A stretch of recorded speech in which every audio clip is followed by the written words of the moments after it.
Good afternoon, everyone. How is the sound? Can you hear me okay? No, higher. Higher? How about now? Is that better? Sound? No. One moment. How about now? Yes. Yeah, magic. Okay, so a very good afternoon to all of you. Thank you all very much for being here. Sonia has just reminded me to remind you to silence cell phones, please. I actually heard one go off just a second ago, and that's perfect because that's the perfect reminder. So this is the first of a three-part call class. Lots of people are joining us online, so a very warm welcome if you're not here in the auditorium with us this afternoon. Obviously, a very warm welcome to all of you who are here.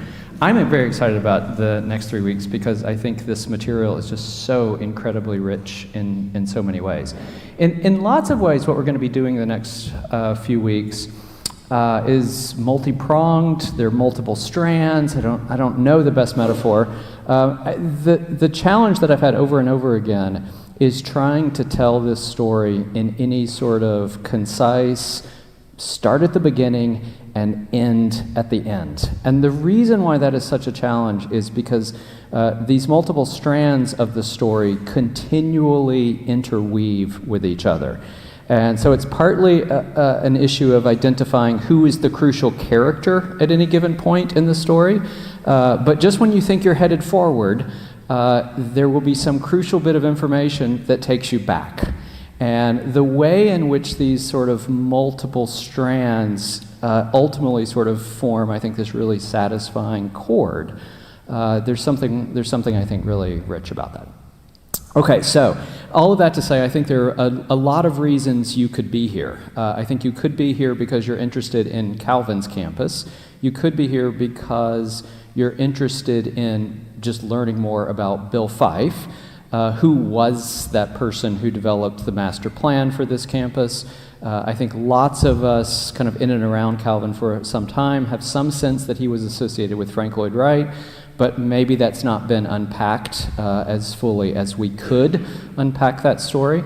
And actually, I feel like every week that story gets richer, actually. Maybe you're here because of Frank Lloyd Wright, and so like the Calvin part and the Fyfe part, that's interesting, but it really kind of your interest emerges from, you know, visiting lots of Wright properties or the incredible biography of Wright. I think there's also a way in which this story isn't about Fyfe or Wright or even Calvin. There's also a way in which this story is a deeply American story about higher education in the 1950s, 60s, and 70s. And in particular, what did the growth of American higher education look like in relationship to architecture very broadly? So there's a big story about modernism, there's a big story about America's sense of itself, and I think Frank Lloyd Wright would absolutely be thrilled that he is a really crucial contributing character in all of that. So all of that to say, lots of different reasons you could be here, and I hope some version of some of these strands come together for you in some sort of meaningful way. It would be useful for me if I could see a show of hands for whether, if you were a student at Calvin. Okay, so lots of you. Certainly not everyone, but lots of you. That was my assumption, but sometimes assumptions can be dangerous. So certainly, right, the vast majority of you will understand the history of thinking about the building, the construction of this campus far better than I will, because you, of course, lived that experience. Especially those of you who experienced being a student during that 10 or 12-year period when Calvin is operating two campuses, the Franklin Street campus and this campus, and what it looked like, what it felt like to be a student sort of moving back and forth on the bus. Certainly, I feel like even if I just say bus, it conjures all sorts of memories for many of you. In some ways, this course, this 3-week course, is part of a much larger project that's been going on for a couple of years now. So I've been working with a handful of students. You see them listed on the screen.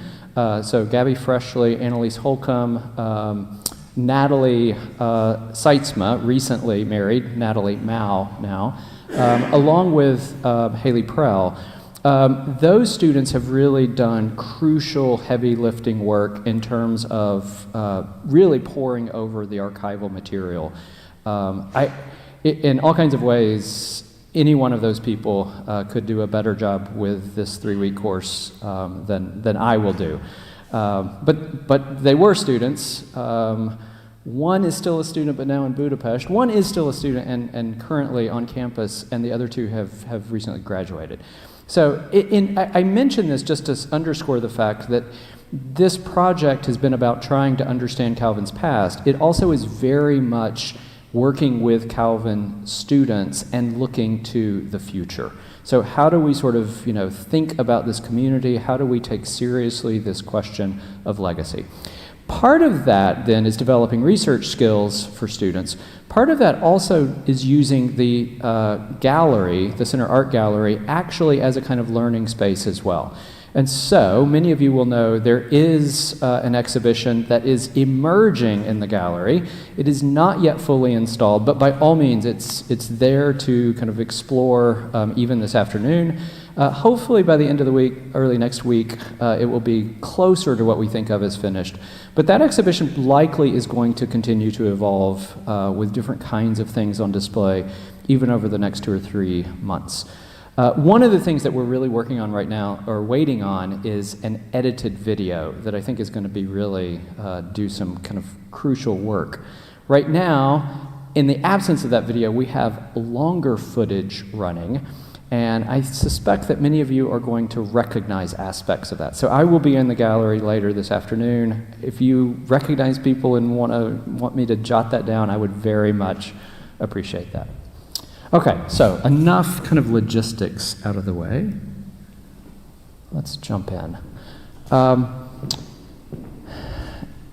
really like this quote by Bill Fyfe, partly because it's nice to have the architect himself assert this idea, an idea that I've certainly experienced. But I also think it's an incredibly useful idea.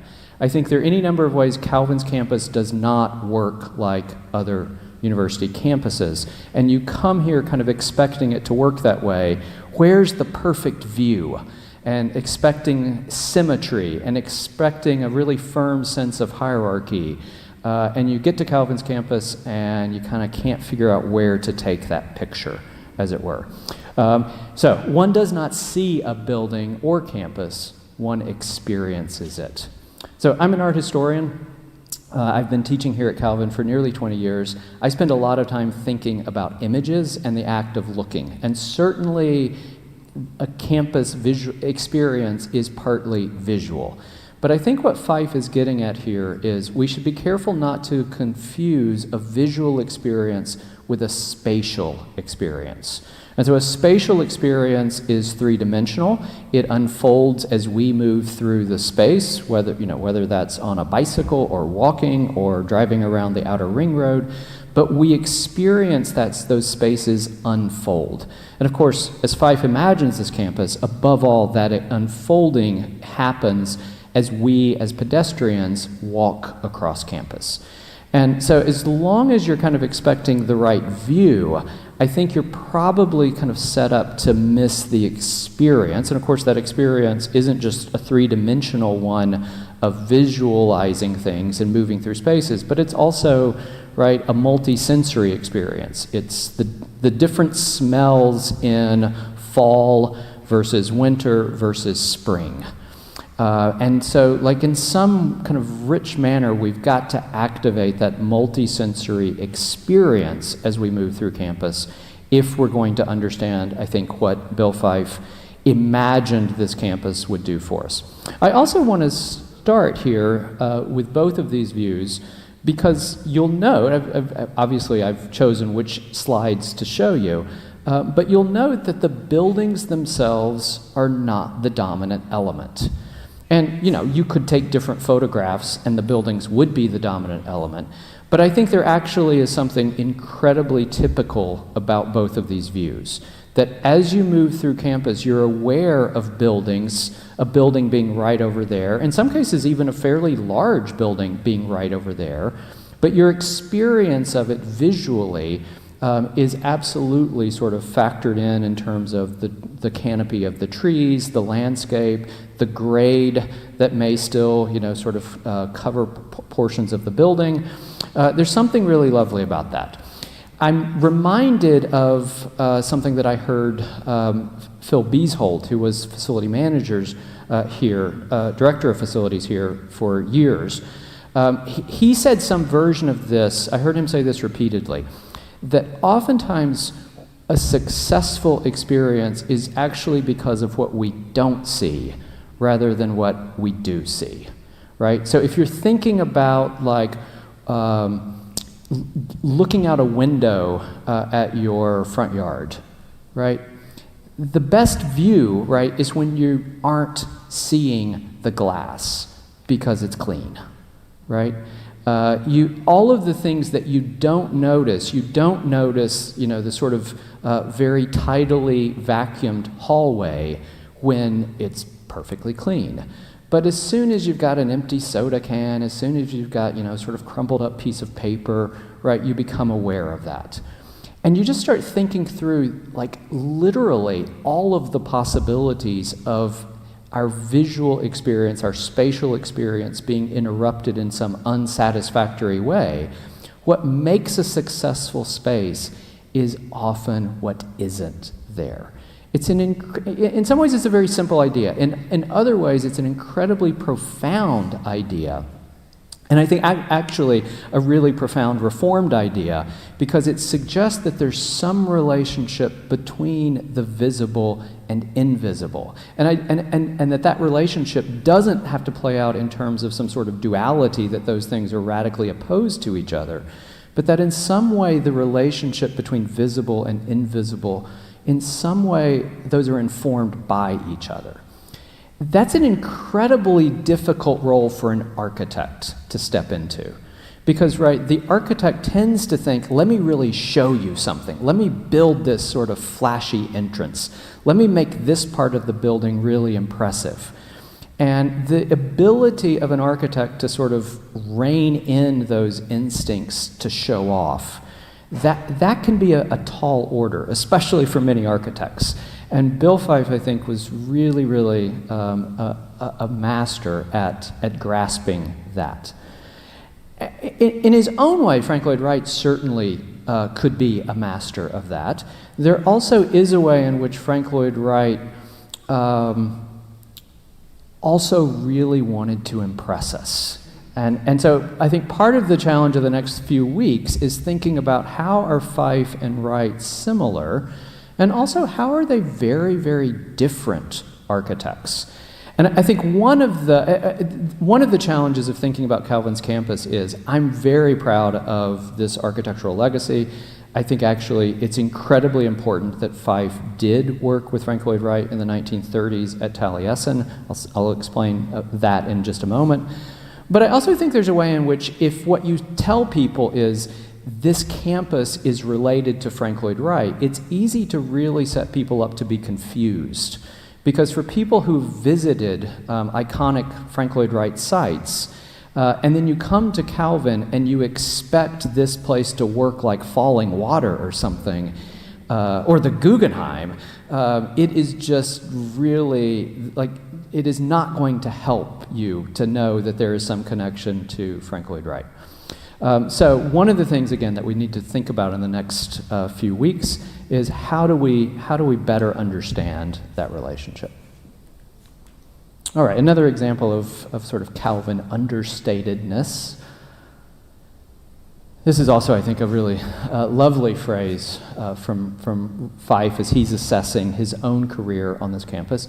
At Calvin, we've opted for a gentler, more life-affirming campus as a proper setting for living the injunction to put heart and hand to the service of God. I love the way he includes himself in that we, And I love the way in which he so sort of just naturally embraces this language of heart and hand. And I think that came for Fyfe pretty easily by 1988, because by that point he had decades of relating to Calvin in terms of who we are as an institution, who we are in terms of our identity. I don't think that sort of stretched, kind of putting on, trying to talk the right talk or something. I think for Fyfe, by that point, he had certainly sort of grasped the Calvin language for thinking about this project. All right, so in some ways, this is the challenge at hand. How do we get from that aerial view of the Knollcrest property on the left, sometime in the mid-1950s, mid-century 1950s, and to this view of Calvin? I think that's sort of soon after 2000, 2003, 2007, I think. So obviously a lot changes. I think sometimes when members of kind of current Calvin community, students in particular, I think sometimes they hear Knollcrest Farm, and I think they probably imagine something maybe a bit more romantic in terms of what they think a farm maybe looked like than what was actually here. To be fair, it also is a little bit complicated because Knollcrest Farm, at least by the middle of the century, was no longer an agrarian venture kind of focused on productivity. It had become a kind of really interesting kind of site of leisure, sort of rustic leisure perched on the edge of Grand Rapids. So there was a horse track right there. That's the manor house, the sim pond. It's a little hard to see, but that's the sim pond in the image on the right. A few things to note. The driveway was on Burton, but it was further to the west. So now, right, that's this parking lot. So the entrance was moved over to the east. The original purchase of the property in 1956 also did not include very much property on the other side of the Beltline. So campus continued to grow. Actually, campus also continued to shrink. So at one point there were a few acres included south of Burton, and then those were sold off. So there's this, actually identifying precisely the footprint of campus in any given year turns out to be a little bit complicated. From the very beginning, Fyfe, this architect tasked with working out the master plan in 1958, 1959, shows up and is very attentive to the landscape. He's very interested in the topography. He's very interested in what's already here, very interested in terms of working with the trees that already exist. You'll see this in the exhibition, but he's identifying prevailing winds in the winter, prevailing winds in the summer months. So he really does have this commitment to trying to understand this particular place. This is a story that absolutely, right, isn't just a story about architects. It also is very much a story about their partners and, right, the partners in this construction process. And the degree to which President William Spoolhoff emerged absolutely as a crucial sort of co-partner in this building project. I've heard repeatedly from people how much he loved construction. In the archives, one finds amazing stories about President Spoolhoff sort of breaking into buildings while they're still under construction because he wants to look around. So, you know, clearly he was very, very hands-on. You go through that archival material, lots and lots of references, even to very, very kinds of detailed things. It was not only President Spoolhoff. Henry DeWitt also played a really crucial role. As I've also heard repeatedly, other members of the community often did not play a huge role. So it was largely administratively driven. Not a lot of sort of committees, not a lot of faculty or staff kind of necessarily participating at all levels. You can read this, I'm sure you have already, but I particularly like this painting. It is currently on display in the gallery because it was painted by Ed Bouvet, and in all kinds of ways, I wouldn't be here today were it not for Ed Bouvet.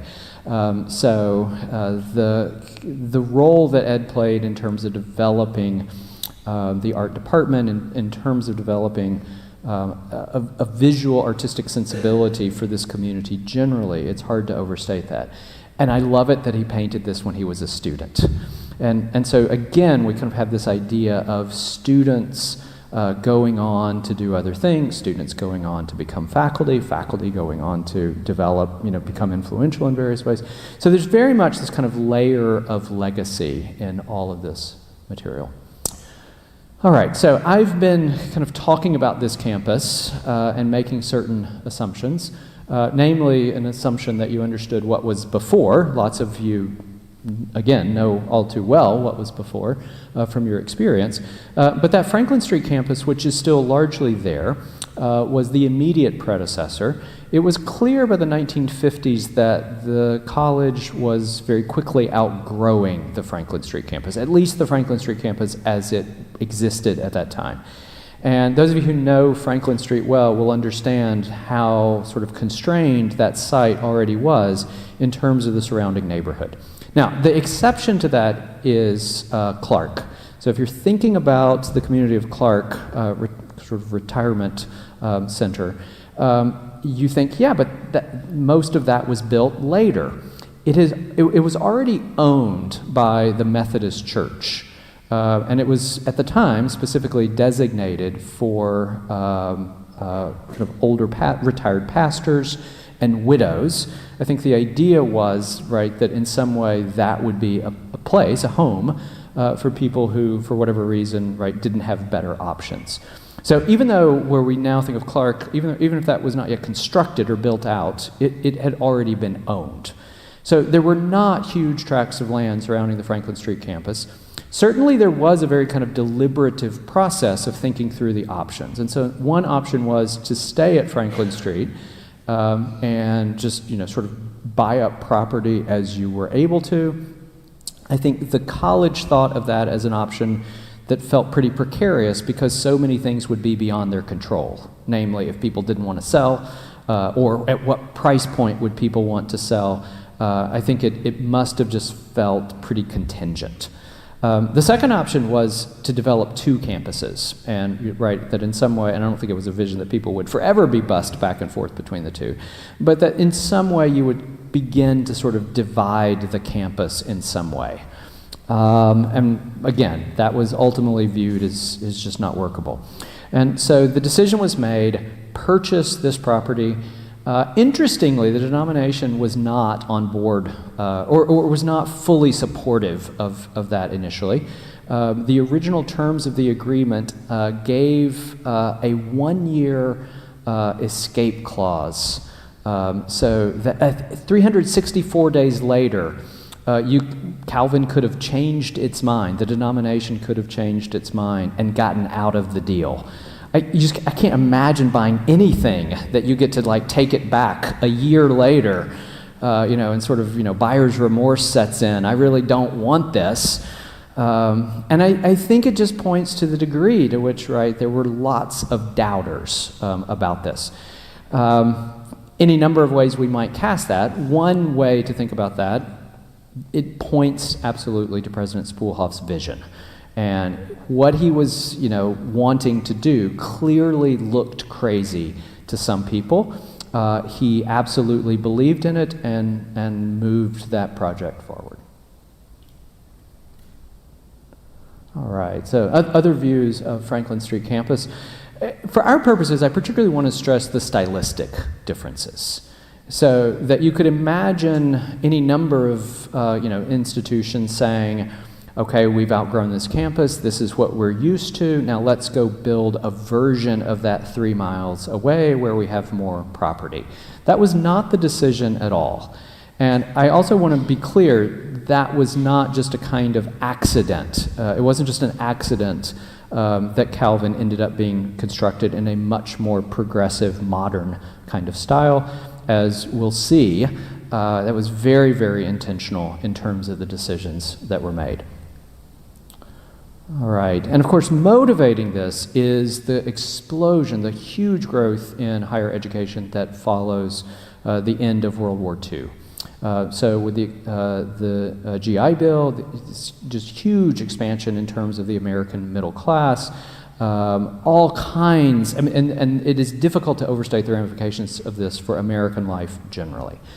So you just think about what it's like for a school's population to double in a single year, to sort of quadruple over a few years. The problem that administrators everywhere in the United States now grapple with is like, how do we, what's it going to look like with fewer students coming to college?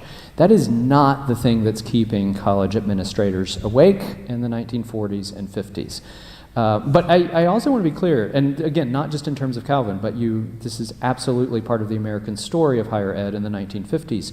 Administrators all over the country were losing sleep at night because of the problems this growth created. So I think, whenever I'm in meetings about how do we kind of do more with less, or how do we imagine, things working more efficiently, this can seem like a strange problem. But you start to work through the ramifications of this particular demographic change, and those problems very quickly become clear. Who's going to teach these classes? How do we hire people fast enough? And how do we build campuses that will accommodate all of these students? And how do we do it in a way we can afford it? So on the one hand, everything points to growth, but having to build without unlimited funds is its own form of problem. So how do you build new space in ways that are efficient, in ways that are manageable? I will be focusing largely on Fyfe, but I also want to stress that this story is not simply a story of Bill Fyfe. So here, Bill Fyfe, shown on the right in the 1970s, but absolutely there were other architects involved at every stage. There were architects advising President Spoolhoff, go to Chicago and have a look at Perkins and Will. So I did to sort of elevate Fyfe to the point of excluding others. And I think there is a crucial point here. Buildings get built through collaboration. And this is not necessarily the story that we always sort of get from Frank Lloyd Wright, because Wright had this kind of incredible sort of ability to tell his own story in myth-making terms. And the point of that story, as Wright would tell it over and over again, is, I'm a genius. And I think in some ways I certainly have experienced Wright as a genius. I have walked into spaces designed by Wright, and even with sort of all of my skepticism, had to concede that this space really is genius. But I think there's another way to think about Frank Lloyd Wright's accomplishment, and I actually am not convinced that the genius model ultimately serves even Wright well, because Wright also was a brilliant collaborator. And so throughout all of today, the next couple of weeks, I do want to really stress that buildings work because of partnerships. It takes terrific clients, not just terrific architects. And within that architectural context, it takes terrific co-designers working with an architect. You can paint a painting by yourself. It is very difficult actually to design a building by yourself. And we see that even with Wright. We certainly see that in the context of Calvin and Fyfe. Okay, so which brings us to Fyfe and Wright. So these are photographs that ended up in Bill Fyfe's papers. Those papers then were handed over by his family to the Frank Lloyd Wright Foundation. The Frank Lloyd Wright Foundation then hands them over to a particular archive kind of set up. The legacy of Frank Lloyd Wright is really so extensive, largely because of this school that he set up at Taliesin, that you end up with, I guess, I don't know, tens of thousands of documents that need to be saved. And so Fyfe's papers are part of that organic architecture archive. We don't know who took these photographs. Fyfe is pictured in the center, so obviously he didn't take that photograph. I think the assumption, though, is that these two photos of Frank Lloyd Wright were taken by Fyfe. At the very least, I think he would have been there. These were his photographs. And so there's something really nice, I think, about sort of thinking about, we're not just looking at Frank Lloyd Wright, but we're looking at Frank Lloyd Wright through the eyes of Fyfe. And there's something, I think, just sort of incredibly, I don't know, tangible, close, maybe even intimate about that act. So yeah, Frank Lloyd Wright there on the right is looking out toward us, but he's looking at Bill Fyfe. And it turns out Bill Fyfe was not just one of the original Taliesin Fellows. I am absolutely, entirely confident in making this assertion. He is the fellow with the closest biographical, personal relationships of any of the Taliesin Fellows ever. He's only at Taliesin for a couple of years. So it's not just a result of what happens while he's there as a fellow. In fact, it also goes back to what's happening on his mother's side of the family, what's happening on his father's side of the family. You even can sort of go back a couple of generations in terms of his grandmother. So growing up in Oak Park, Bill Fyfe absolutely is part of this world that Frank Lloyd Wright had constructed, both socially and architecturally. So this is the Taliesin Fellowship prospectus. So it's published in 1933 as a way to recruit additional students, as it were. And you'll note, I hope you can see that, so William by Fyfe, Yale, architecture. So by this point, Fyfe had been there for a year. Actually, Fyfe arrived even a couple of months before the program officially launched in the fall of 1932. I don't know how many other people were there by that point. Fyfe had been a student at Yale. Interestingly, Fyfe did not actually have any college degrees. In his obituary, he's described as having a degree, his degree in architecture from Yale, but he never finished that degree. So he had no undergraduate degree.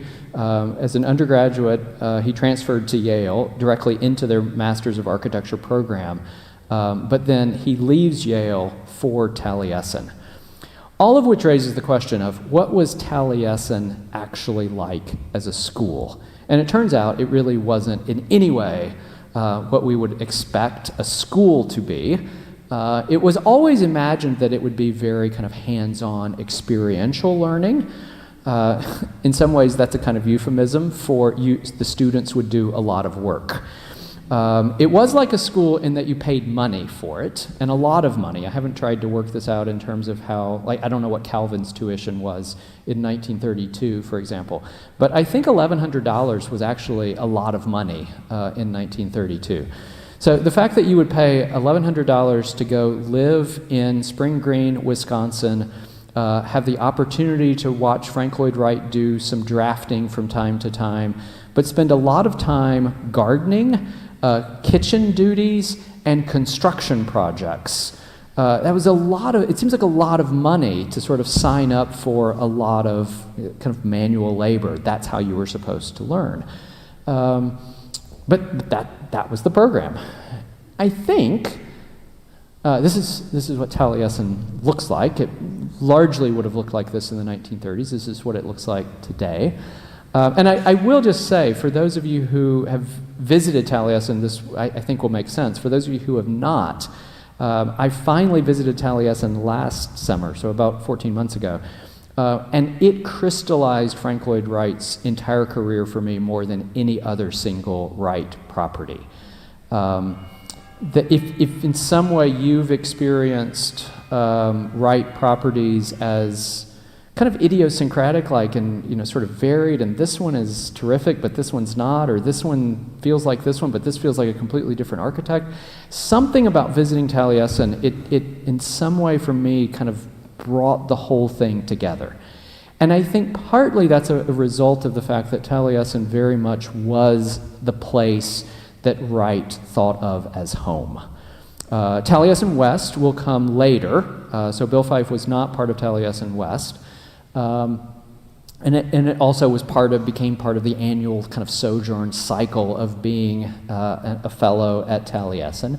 Everybody would, have this kind of parade of cars that you would drive out to Arizona and then back.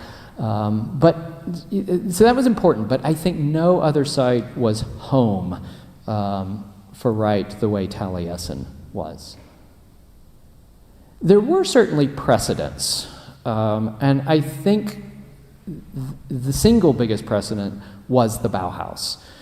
So the Bauhaus is established in Germany by a kind of handful of progressive architects and artists.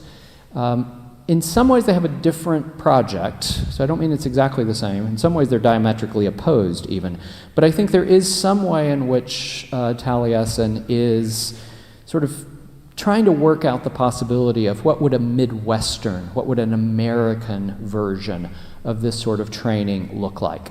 And so the Bauhaus is committed to the idea that craft and fine arts could somehow be incorporated together. That the problem with modern life isn't, according to the Bauhaus at least, industrialization. The Bauhaus is all over the idea of what could industrialization make possible. But the Bauhaus is very much committed to this idea that if industrialization, mass production of stuff is going to be meaningful, we need to ground it in a tradition of craft, and that tradition of craft need not be exclusive of fine art. And so from the vantage point of the Bauhaus, the problem is sort of thinking about, well, I'm an oil painter over here, and I'm a carpet designer over here, and I'm going to be an architect working with kind of, mass-produced standardized forms over here. The Bauhaus very much wants to bring all of those strands together for this very kind of old-fashioned German idea of the total work of art, right? And in some ways where we might best see that would be 19th century German opera, right? The idea that all of it's contributing to some sort of aesthetic experience that is relevant, but also transcendental, transcendent in some way. Those are some of the kind of intellectual, philosophical ideals behind the Bauhaus. The Bauhaus will kind of run directly into the rise of power of Hitler and the fascist regime in 1933. So if you're wondering why does the Bauhaus end in 1933, it is absolutely because Hitler and Hitler's regime understand the Bauhaus as degenerate. So it's progressive, it's modern, has lots of Jewish artists and architects. It's everything that the new German nation under this fascist ideology is not supposed to be. The Bauhaus, right, has to be stopped. As it turns out, we are impacted by the Bauhaus in all kinds of ways because, right, after 1933, key practitioners at the Bauhaus leave Germany, many, leave Germany, fleeing to Britain, fleeing to the United States, and in many cases are very warmly welcomed into university settings. And so many of these practitioners will become teachers at places like Chicago, Cambridge, Harvard, MIT, Illinois Institute of Technology. Also, many of kind of more generally members of this Jewish and particular diaspora of intellectuals will go on and find jobs in leading American museums. So in all kinds of ways, this is a moment when lots of European ideals of artistic culture are coming to America and finding kind of broad dissemination in all kinds of interesting ways. Well, I'm not suggesting that that was obvious necessarily in 1932, but certainly the Bauhaus had been around for a decade. Certainly, Frank Lloyd Wright is very, very closely watching his architectural rivals in Europe. And he's very, very sensitive to who gets credit for changing architecture first. So the big difference, obviously, though, is this has a kind of, I don't know, there's a kind of energy for a kind of almost celebration of machine technology that we get in the Bauhaus that we will not get at Taliesin, that we will not get with Frank Lloyd Wright. And it's by no means that Frank Lloyd Wright is not excited about machines, but he in no way expects the machines to outpace craft. Frank Lloyd Wright loves cars, loved cars and had tons of them, and somehow even when Frank Lloyd Wright had no money, he found money to buy cars. Well, actually he didn't find money to buy cars. He just went into car dealerships and told people that the money would be coming and left with a car. And so that version of Frank Lloyd Wright certainly was a real thing. All right, I want to spend a little bit of time on this particular anecdote because I think this is going to bring maybe this kind of world together in a way that these kind of abstractions don't. Okay, so this is just a very, very small kind of brief paragraph article in the Time magazine, November 1932. Last week, these names made the news. On a street in Madison, Wisconsin, architect Frank Lloyd Wright met one C.R. Sechrist, one-time farm laborer at Taliesin, the Wright estate at Spring Green, Wisconsin. Loudly, Sechrist demanded $282, which he said was owing his wife for cooking at Taliesin.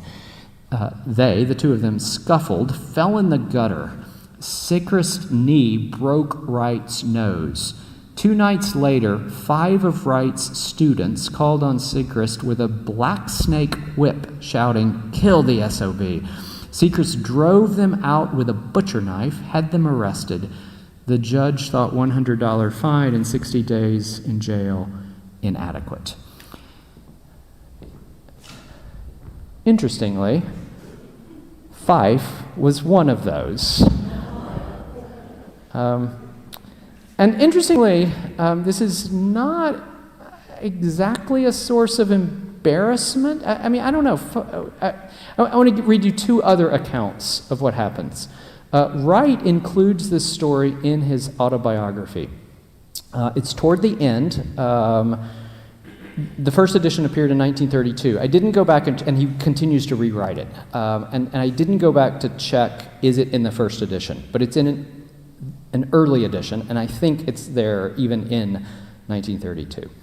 Okay, so here we go. Business transacted. He's in Madison. Business transacted. I was about to get back into the Cord, his car, when someone came up behind me, struck me violently several times on the back of the head. A planned, well-timed assault. I took this in at a glance. As I caught other blows in the face, I turned toward the assassin. Assassin? Instinct warned me not to strike the man, so I clinched with him, and he went down into the gutter on his back. I held him down there until he said he'd had enough. But in the split second when getting off him, I stepped back to let him up. He kicked backward and up at me with his heavy boot, caught me on the bridge of the nose with his boot heel. I pinned him down again. Blood spurted all over him. This time I had both knees on his chest, his head still in the mud in the gutter. While holding him down there, I deliberately aimed the torrent of blood with a broken nose full in his face. His own nose, his mouth too, clotted with blood. He gagged and gasped for breath. He shrieked, "Take the man off me, he's killing me." But I had not struck him. I was careful not to. I was only holding him down there in his own gutter in his own mud, painting him a gorgeous red until his features were clotted with my own blood. I let him up and he disappeared in the astonished crowd. The brake mended with astonishingly rapidity, the perfectly good nose showing no trace. That boot was a symbol, so was the nose. Never mind, dearest, I know what the moral is. I'm not sure I do. This adventure, I'm still quoting here from the autobiography, this adventure with ideas plus work as against money plus authority was thus ushered in.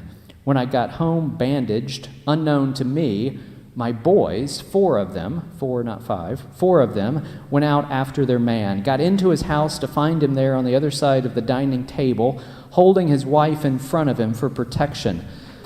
Later, he got a kitchen knife in his hand, and the ugly fellow threatened them from behind his wife. Of course, the police came and arrested the boys and the assassin. All were in county jail when I heard of their well-meant, sympathetic strike and got there to take a look at them behind bars. There they were, a nice-looking lot of boys, but a nice case for the district attorney. Before I could get the young lads released, they spent a couple of nights in the county jail. The case was finally settled in court, with the boys paying a fine of several $100s on the installment plan, of course. The Taliesin Fellowship had got off to a very bad start indeed. This is just extraordinary to me that Frank Lloyd Wright uses this altercation over him not paying debts, although that's not what actually comes through in the story, right, as like the kind of origin story of the Taliesin Fellowship. And I think for all of the weirdness of, this altercation, I think in some way, right, the kids, I don't know, they're 20, the guys, most of them are in their 20s at that point, right? They get in this car, they are there, they had gone to Taliesin because of this sort of cult of Frank Lloyd Wright. I think in their minds, they're kind of doing, they're proving loyalty to Frank Lloyd Wright. And the interesting thing is, I think that's how Frank Lloyd Wright received it. Maybe. Okay, now, in terms of just conflicting historical narratives, though, we also have Fyfe's account. But this comes not from the 1930s. This comes from much later, I think in the 90s. I should have double-checked the date. But Fyfe is part of this oral interview project. It's a kind of big project to interview people who were at Taliesin, and Fyfe is one of those. So much of what we know in terms of Fyfe comes from this oral interview project. Okay, the interviewer, Valentine, I forget her first name, but she specifically asked about this. Okay, and this is how Fyfe begins. I'd better get my notes out for that one. In November of 1932, or it would be late October, Mr. Wright, and interestingly, Bill Fyfe always refers to Wright as Mr. Wright. Mr. Wright was in Madison where he was attacked by a man by the name of Sechrist, who'd been a carpenter working for Mr. Wright previously. Sechrist wanted to collect money that Mr. Wright owed him. I don't think it was very much. They had an altercation that turned into fisticuffs, apparently right out in the street in Madison. Mr. Wright wrote about that quite luridly in his autobiography. He appeared back at Taliesin with a big bandage on his nose, claimed to have had his nose broken. So some of the senior associates, men that had been there longer, I came upon them in the dormitory, were planning to go into Madison to take care of Mr. Sechrist. Carl Jensen, Rudolf Mock, and Sam Ratinsky were involved. And I apparently, it's great how he says this, I apparently volunteered to go with them. Was Wes Peters was in on this too, wasn't he? Oh yes, Wes Peters, sure. I'm not very big, and I certainly wasn't one of the old-timers there, but they apparently let me go. My memory of my intention was to be the Pacific one and calm them down a little. It was kind of a rainy day, and we got to Madison eventually, about 40 miles away, certainly time enough to change our minds, but nobody was willing to admit to a change of heart. It's almost like they've, sort of 40 miles in, they're like, are we really going to do this? And they, but they keep at it.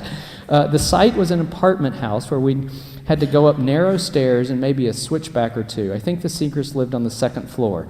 The door was open, ajar a little bit, and words were exchanged, but no loud voices. So we're about to retreat when I thought, what the heck? And I let out a punch toward Mr. Sechrist. I don't think it landed, but the interviewer, you instigated it, the punching. Yes, I'm the great pacifist, but, well, I just can't imagine something not coming to some sort of a conclusion, I suppose. Anyway, we retreated, and a few days later I was working at one of the stone quarries when one of the apprentices rushed up and said that a deputy sheriff was at Taliesin looking for me. So I went over, and yes, the sheriff had sent out a deputy to pick the 5 of us up. We were taken to Dane County Jail, Interviewer: what was the damage to Sechrist? None. What about the black snake whip that was allegedly involved? Carl Jensen did carry a whip, but I think the black snake was a bit of journalism, and it was never used. He just had it, held it, but nobody did anything to Mr. Sechrist at all. It got in the New York Times, apparently, either from Sechrist or a figment of the imagination of the reporter. I know what happened because I was there. It doesn't coincide with what the Times had, and it certainly doesn't coincide with Mr. Wright's report in his autobiography. It was dumb. Youth? Yes. What about when it went to trial? You said your father, James Lincoln Fyfe, was in the back of the courtroom.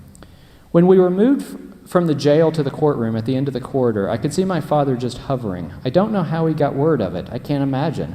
I never talked to him about it. I guess he was just going to be sure that nothing drastic happened. When nothing drastic did happen, why, he just must have gone back to Chicago. And you never spoke about it?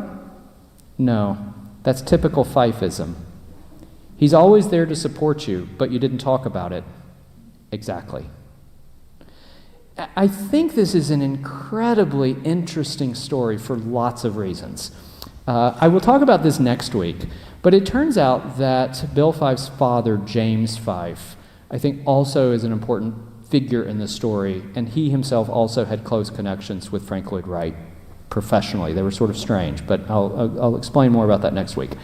But there's just something so interesting about this sort of like clearly concerned father showing up in court and then saying absolutely nothing. But like it all ended okay, so I can go home and no reason to talk about this.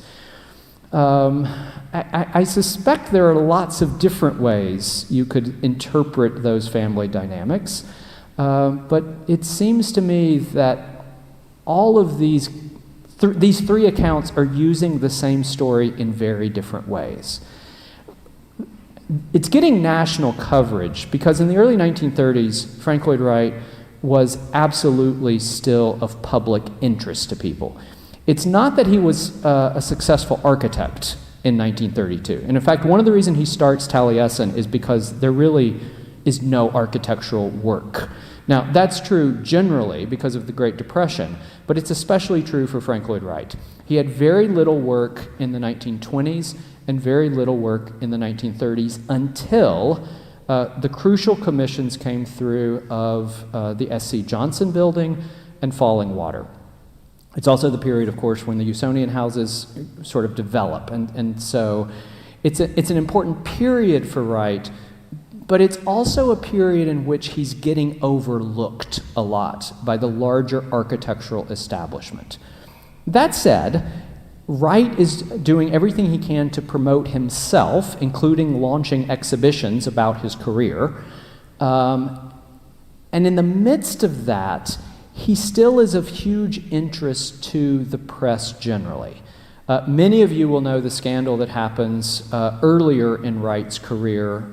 He leaves a very successful architectural practice in 1909 with his mistress, May Cheney, a former client. They'd fallen in love. Neither other spouse would grant a divorce.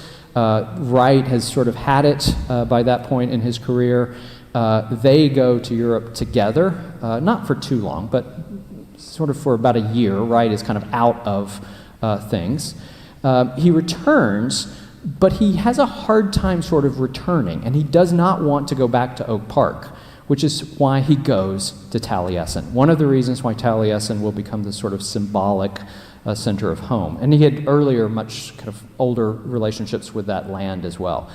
But he's imagining Taliesin as a place where he can finally build the life that he wants for he and May Cheney. And then you get the absolutely horrific attack in which a number of people are killed, the house is burned, and that also is sensational. And from that point forward, Wright really is a huge kind of fascination for the public kind of generally. And so I think that's what's going on with the Time coverage of the story, right? You all have heard about how crazy Frank Lloyd Wright is and how scandalous he is, and here's another scandal. I think there's some version of that in the narrative of the national coverage. I think Wright is doing something really interesting with the story in his autobiography. He seems to be using the story to set up some kind of like, I'm the ultimate underdog story. And of course he wants it both ways. He's getting attacked, and of course he's fairly old by this point. He's getting attacked, but somehow he's winning the fight because he's managing to like spew his own blood all over this poor soul who just was screaming for his $268 that Wright never paid the family. But somehow for Wright, this becomes a symbol of the world is against me, but I will not be defeated, and somehow I will win. And look, I've got all of these like loyal followers as well. And I think that's probably the version of it that Fyfe is uncomfortable with. And so Fyfe also kind of using the story in a kind of interesting way, weirdly to say that I was just going along to try to de-escalate everything. So it's an interesting kind of reminder that history and interpretation of history plays out in lots of different ways. Okay, I have lots more that I could say. I'm not going to do too much more today because I want to make sure that we have enough time for questions. Let me just make a few general kind of remarks, though, and then I can open things up for Q&A. This is another one of the photographs in the Fyfe papers of Taliesin. And so if you're thinking just what's the impact of Taliesin on Fyfe, what's the impact eventually on Calvin University, it seems to me that photograph will stay in Bill Fyfe's mind for a long time. So I think one of the problems of the connection between Wright and Fyfe is assuming that you're going to show up and you're going to see lots of fussy details, and you're going to see, sort of genius. That's not what Fyfe is trying to show us. He's not imitating Frank Lloyd Wright in any kind of immediate sense, but that vision of roofs that overhang and shelter and support, the idea of protection, the idea of unassuming connection with the land, those are absolutely principles that Fyfe will take from Wright, and I think I've seen that form on Calvin's campus in lots of different places. All right, let me just say, and I know this could be a lot, I'm going to do this very, very quickly. Let me just say as well something about the history of what a university campus could consist of in a European tradition. So this is one of the oldest parts of Oxford University, constructed in much of what you're seeing constructed in the 14th century. These windows, of course, are older. I mean, in some ways, I suspect they're much older. They're probably from the 16th century. So it is a kind of nice reminder of the way in which buildings are always evolving. All buildings are always being changed. There are always layers of architecture. But you will, of course, note the idea that you have this open courtyard in the middle. And in some ways, right, that's the kind of origin of Commons Lawn. And so the idea that you organize the architecture of a campus around a green space, and that in some way, right, that does useful work when you're outside in that green space, but it also does useful work structuring the entire experience of those buildings as they look out onto that space. This is Oxford, of course, the skyline of Oxford today. But I start with Oxford less because I'm interested in 14th century Europe, and more because I'm thinking about other American options for universities. So this is the University of Chicago, as it's founded in 1893, 1892, begins to be constructed in the 1890s, and then will sort of continue to emerge in the following decades. What's interesting is the University of Chicago has this kind of interesting position, interesting problem.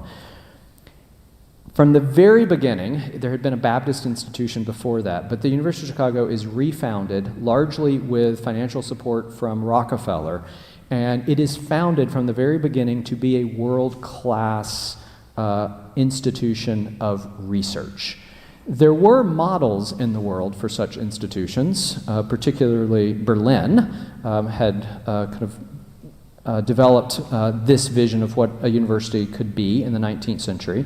And here in the United States, Johns Hopkins was also working out what a research institution could look like. The University of Chicago, right, wants to be that kind of institution. It's brand new, right? So how do you present yourself as a world-class research institution when in 1894 there really aren't any graduates? 1895 there still aren't, I guess maybe brief master's program were ending by that point, right? So like you've got Harvard on the one hand that can point to being founded in 1636. You've got the University of Chicago trying to make this argument around 1900 that we matter as an institution. So what do you do? How do you matter as an institution? You pay professors a lot of money to come teach at Chicago. And so the University of Chicago could attract really extraordinarily gifted professors from the East Coast. But they've also got the problem of, yeah, but how do we make our campus look like we have this historical legacy, this foundation? You make it look like Oxford. So the kind of irony that on the one hand, the University of Chicago is founded to be progressive, to be forward-looking, to be cutting edge. We will develop new knowledge, and we will look like a university that is 500 years old. And you know, in some ways those things are at odds with each other. In other ways, you can see perfectly how those two projects complement each other. The architecture was intended to give them the kind of historical credibility that the institution actually didn't have.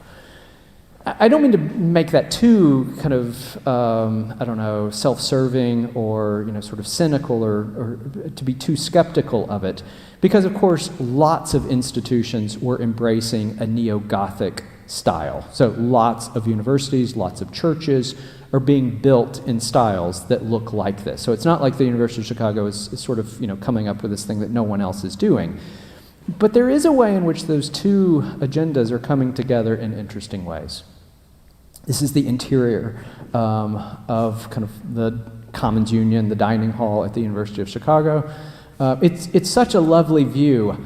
I always tell my students, at least when I was a student there, the strangeness of it was then like somebody walking in with like a bean burrito from Taco Bell, because that's like what's off to the side, right? Like it's a food court. And so you're suddenly like at the mall eating in this, you know, sort of space that is very intentionally designed to feel like Oxford or Cambridge. This is Rockefeller Chapel. At least when I was there, chapel still did happen daily. I think there were maybe 5 students there on any given morning. And there is an interesting argument, and I forget the name of this book, but an argument that actually universities continue to build chapels throughout the 20th century, even as universities are growing increasingly secular, and those chapels really are not needed. But part of being a university over the course of the 20th century was building chapels. So I don't know quite what to do with that, but I think that's also a kind of interesting kind of other version of thinking about Calvin and its history as it emerges. This is Princeton in the middle of the 18th century. So if this building is looking particularly colonial, it's because, of course, it is colonial. It predates the founding of the United States of America. But I think that's the kind of building that's behind Franklin, right? So this building that's constructed in 1917, right, I think it's supposed to evoke that world of 18th century America, right? Not exactly the kind of Gothic, neo-Gothic that you get with Oxford or the University of Chicago campus, but its own kind of Richardsonian form of Gothic on the Madison campus. So in some way, Calvin has kind of gone through its Gothic revival phase, through its neo-colonial phase. And then, of course, right, the modern phase. If you're thinking about the timing of the University of Chicago being constructed, it's about the same time in Hyde Park, just adjacent to that campus, that Frank Lloyd Wright designs the Roby House. 1909, 1908, 1909, actually finished in 1910. And of course, the May House here in Grand Rapids. Many of you will know this building. And so that sets us up, I think, then, to call it a day. Lots of loose ends. I realize that. I hope that next week some of these loose ends start to come together. Because one of the things that I really do want to stress, I think this phase of Frank Lloyd Wright's career, kind of 1910, 1930s, I don't just mean that as backstory to the construction of this campus. I think if we're going to understand Bill Fyfe, it turns out that that's not just backstory, but it really is part of Fyfe's own biography. And it also really is part of that story of trying to understand what modern architecture in America meant, from those prairie-style houses all the way through that mid-century kind of moment, and then into the kind of early 21st century as we're now trying to figure out what to do with that legacy. All right, I am happy to take questions, and no question is sort of too simple or too big or whatever, but no promises that I will have great answers. If you could kind of shout your question, I will repeat the question through the microphone and try to answer it. I see a hand in the very back. I'll get to you next, Nick. I'd just like to picture the photographs we had, the 1950 campus and then the more modern campus. I'm trying to get my geography straight on that. Did you go back to that slide, please? Yes. Okay, so the question is trying to understand the kind of logistics of, I think, the two aerial views. Is that what you were thinking?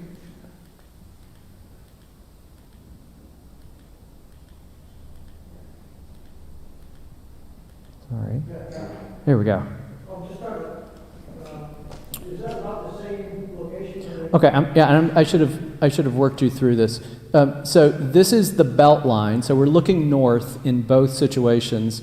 This is the belt line. The belt line is kind of cut off, but it would be right here. And then that's Burton, and that's Burton. So that corner is sort of right here. Reed's Lake is right there, and Reed's Lake is there, if that helps. Thank you. Yeah, you're welcome. It's a good question. I should have explained that. Nick, please. Chicago, Yale, Duke in the 30s adopting the old Oxford quad, Toronto and green. Yep. It suddenly occurred to me, did Fyfe think of this composition, circular composition with green in the middle as an informal Oxford quad? That is my assumption. So the question is the relationship of what American institutions are doing in the 1930s to embrace that older European quad model. Is Bill Fyfe then thinking of the Commons lawn in some way as an informal version, an organic version, a prairie school version of that? I know of nowhere where Fyfe says that explicitly, but that is my assumption. And I say that because over and over again, he does talk about the relationship of those central buildings, specifically the administration building, now Bauhaus Center, the library, and the science building. And on one of the designs in the gallery, he even draws a triangle connecting those. And I did a little, something about, I was standing in front of those, and something about that triangle kind of triggered the question in my mind. It's almost like the kitchen triangle, right? Any of you who've thought about kitchen design, right? You're always told you have to think about the triangle of the oven, the sink, the refrigerator, right? And that somehow, if you get those three, if the relationship between those three things is right, then your kitchen will work. Something about standing there in front of that made me think that think about that, and it turns out that way of talking about kitchen design did emerge in the late 1940s. That feels exactly like the kind of thing Perkins and Will would have been, entirely sort of geeked out about modern kitchen design. You kind of plot out the triangle and it will work. I don't know if that's what Bill Fyfe is doing when he's drawing that triangle, but clearly he's thinking about the relationship of the buildings across the green space. I'm intrigued by it. And so whether it's like a really effective solution and it works, or maybe he's really misunderstanding something fundamental about what the quad is, I think that actually could be a really kind of interesting conversation. But somehow I think those things are related. Yes, Larry? Maybe for next week, I don't know, but it's amazing to me that this man had no undergraduate degree, no architectural degree, and yet he ends up at Perkins and Will. For next week, or how in the world did that happen? Yes, it is extraordinary. One of the, I think he's at a particular time in American history. I think the Great Depression disrupted a lot of things. And I'm not sure, I think I understand this better, several years after COVID, that all kinds of things that I just kind of wouldn't have expected to happen sort of happened, and you get kind of used to new normal, and you're like, well, I don't know, COVID happened. What I want to stress is it was strange at its own time, so that Bill Fyfe's father, James Fyfe, had a degree in architecture from MIT in the 1890s. Marion Mayoni, who worked for Frank Lloyd Wright, she had a degree from MIT in the 1890s. So weirdly, there is this sort of in-between sort of kind of mini generation that I think was probably sort of undereducated and somehow kind of getting experience. I think probably a lot of it did depend. For all the ways in which Taliesin was not accredited, you got no diploma, you got actually very little architectural training, I think probably there was a way in which lots of these architects did leverage that experience and that name to get some kind of first job, and then eventually you get enough hours that people are just sort of like, well, he's got a lot of experience, and you kind of just forget that so-and-so doesn't have a degree. It is pretty extraordinary, though. The other thing I will note on that, Frank Lloyd Wright was incredibly uneducated in any formal sense. He only went to college for 2 semesters, and I say 2 semesters, not 1 year, because the 2 semesters, it was a spring semester and a fall semester. And he got a lot of C's and did not go back to college. So I think actually a lot of Frank Lloyd Wright's innovativeness actually makes a lot of sense.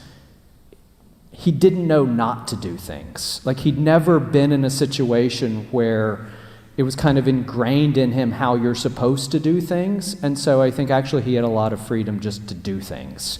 But it makes that Taliesin thing even crazier, like the idea that he's going to run a school and teach architects when he's only got 2 semesters of undergraduate education, and he got C's. So it's really like a strange kind of relationship with formal education broadly. I saw another hand. Yes? Holland Long acquired the Raybrook property about the same time that Millcrest started. Were they originally part of the same property?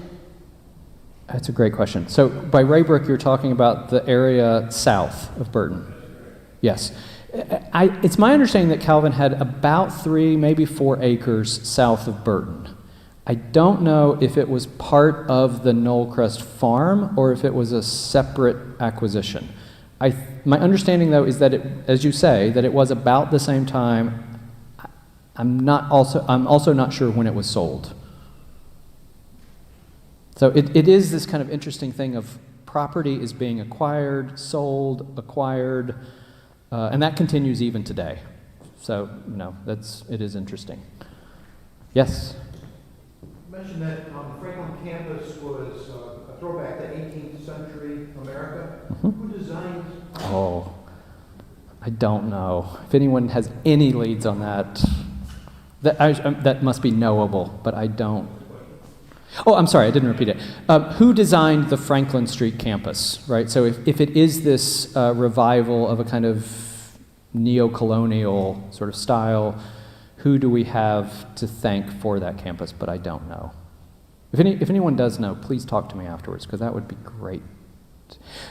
One of the things that has been clear through this research project is just how many kind of interesting questions there are. And it really is not the end of a project. It really is, I think, the beginning of a project. Okay, I've given you enough for today. Thank you all very, very much.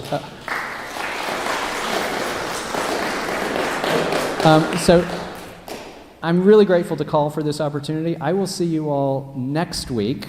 I also will be in the gallery. I'm headed there next. So if anybody wants to wander over there, I'm happy to point and note curiosities. See you all next week. Thank you.